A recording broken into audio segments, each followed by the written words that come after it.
When people talk about the cloud, this is kind of where we are now. This is what they're talking about. It's not in the sky, it's right here. Anytime you touch an icon on your phone, anytime you book a flight, or anytime you watch a movie at night, you're using a data center. There's a big division in the county about how data centers impact their lives, and I think that we've gone overboard. We're trying to get balance. We know we need data centers. This phone I'm holding in my hand right now uses data centers, but that's not the point. We're here in Northern Virginia because it's the red-hot center of data center development in the entire world. About 13% of data centers globally are here. A full quarter of the data centers in the US are right around us here in Northern Virginia. If you care about the reliability of the electric grid, climate goals like shutting down coal plants, if you care about the development of AI, all of that is happening right around us. If we can't figure out how to get it right here, how are they going to get it right anywhere else?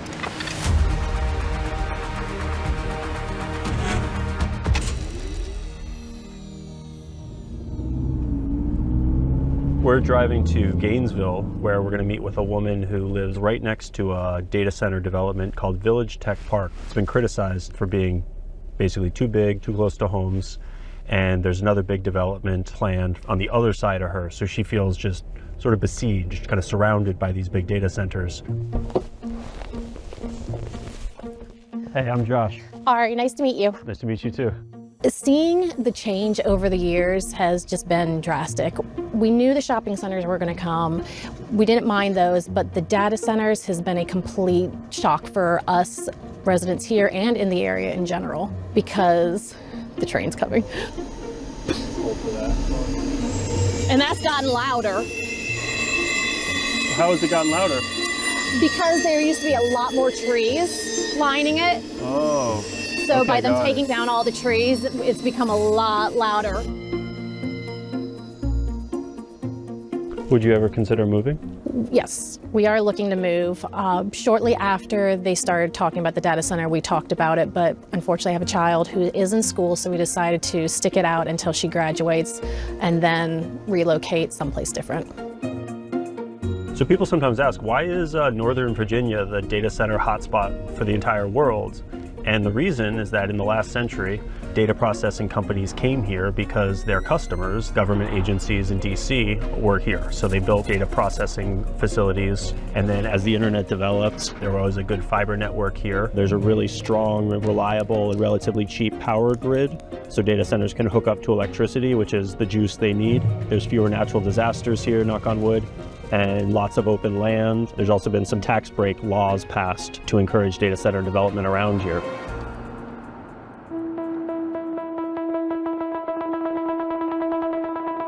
When I got into the sector in the mid-90s and I was selling internet access, every office in America I went into had a data center. It was called a computer closet.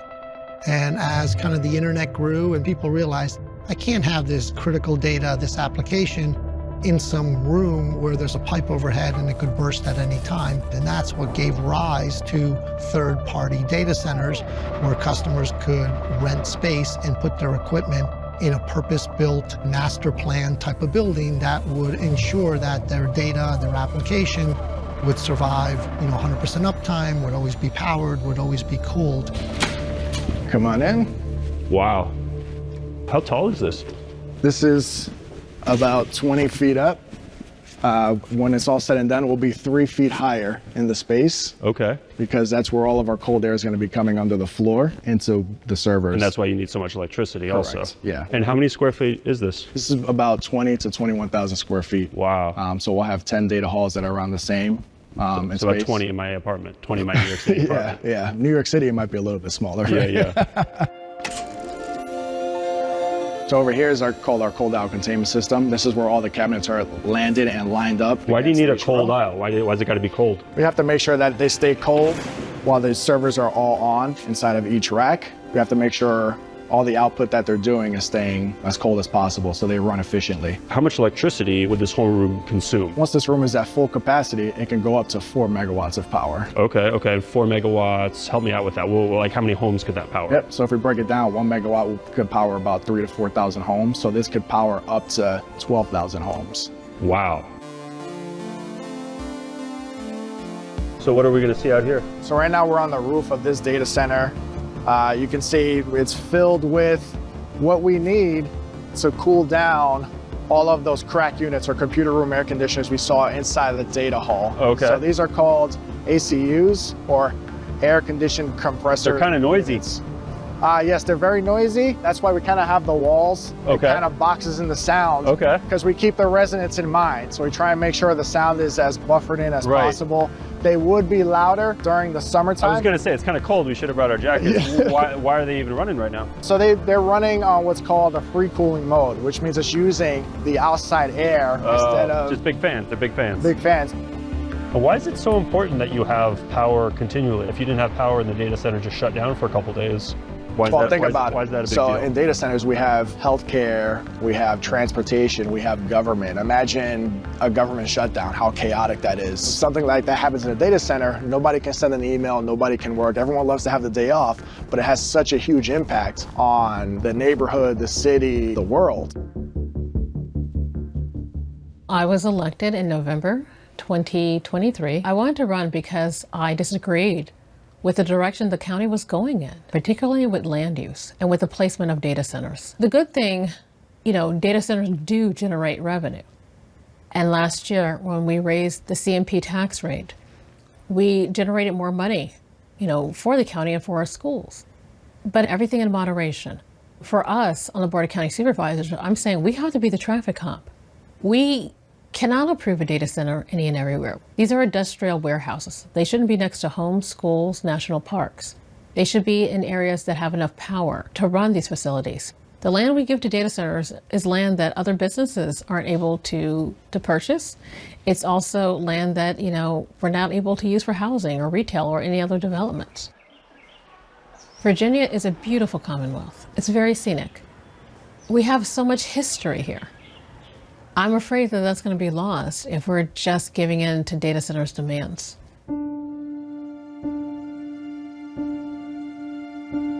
When you talk with legislators today, be clear that we're not against data centers.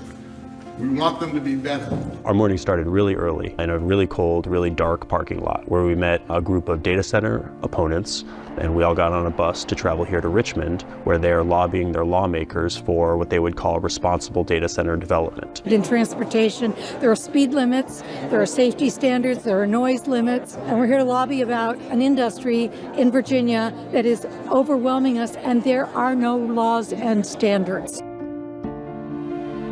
We traveled with one woman, Elena Schlossberg, who's sort of at the center of this fight, and she's been going toe-to-toe with the biggest data center developers for about the past decade. That's really something I want to message to the legislators, is the history books are being written right now. And the question is, what do you want the history books to say about you? The first year we went, nobody knew about data centers. What's a data center?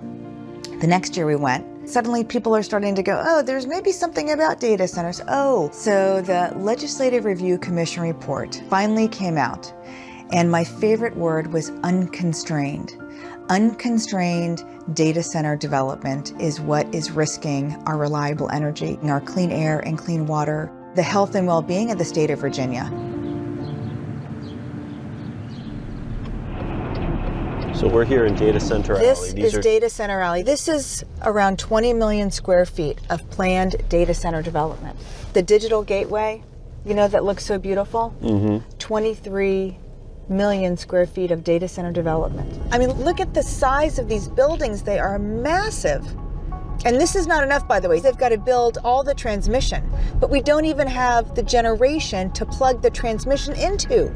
You can see the substation, the electric infrastructure here. Yep, it's everywhere. So here's another data center, here's another data center. One after the other. More transmission lines, one after the other, substation, one after the other. What we see happening here in Virginia is becoming a national grid problem. It's magical thinking, how you are going to meet this kind of power demand never seen by mankind before. We are at the precipice. And now is the time. There's no more excuses to hold the wealthiest corporations in the world accountable for the energy they need for their business model. So hyperscalers are the big tech firms like Google, Microsoft, and Amazon. Some of those types of companies want to build data center campuses that use 5 gigawatts of electricity. That's a huge amount. It's as much as entire cities like Miami or Atlanta. Right now, Virginia, where Data Center Alley is, uses about 5 gigawatts of electricity for all of its data centers. That's a lot, and enough to power about half the homes in the state. So the power company that has to generate and transmit all that power, Dominion Energy, they say that this trend is going to continue and that data centers in development in its pipeline are going to require another 40 gigawatts. Globally, the picture is the same, just with way bigger numbers. There's 7,000 data centers built or in development across the world, with energy consumption that's expected to top 2,900 terawatt hours annually by 2034. That's almost double what the entire country of India uses each year. A terawatt, by the way, that's 1,000 gigawatts, and a gigawatt is enough to power about 750,000 homes. So the world doesn't currently have enough electricity to meet all of that demand, and that's a problem. In interviews with tech leaders, data center developers, energy companies, they say that there's years-long wait for businesses to connect to the electric grid, and it's also threatening Silicon Valley's efforts to lead the race to develop artificial intelligence. How did AI change data centers? The power requirement. As soon as the power is available, it's taken. So as soon as we can get power into a building, AI is all over it. AI has turbocharged data center demand. It really happened over the last 2 years. I like to think about it as, pre-ChatGPT and post-ChatGPT, right? Pre-ChatGPT, you had strong data center demand that was being driven by technology adoption, right? If you think about what a data center really represents, it represents the foundation for technology adoption. And all of a sudden, ChatGPT came and people saw this technology and were like, wow, this is going to change the world. And we need to figure out how to adopt it. And this particular technology has a unique characteristic, which is it can't run on CPU infrastructure, which is what the world lives on. It's the type of computers that are in your home or in your office today. It has to run on GPU infrastructure, which is kind of a parallel processing type of architecture, obviously most famously known by NVIDIA.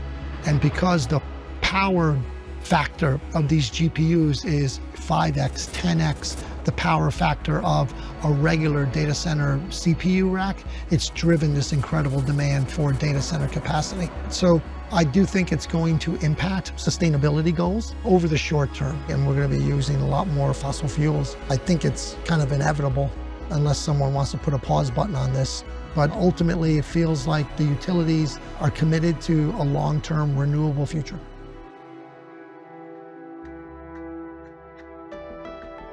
Are there parts of data centers that you see as valuable or that you see as necessary? Absolutely, 100%. And it's not about being anti-data. I like data. I like technology. But to allow it to grow with just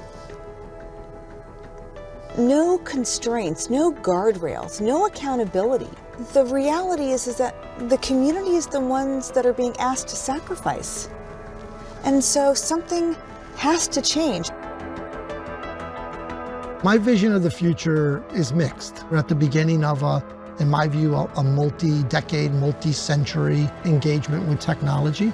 It's the first time, certainly in human experience, that we've had this amount of power at our fingertips, and kind of things are accelerating, right? But I would hope that we don't lose our humanity in that respect, and that we still want to engage with the world beyond a digital screen, beyond a digital experience, that, the real experience is still better than a digital one. And I certainly hope that we as a species make good decisions.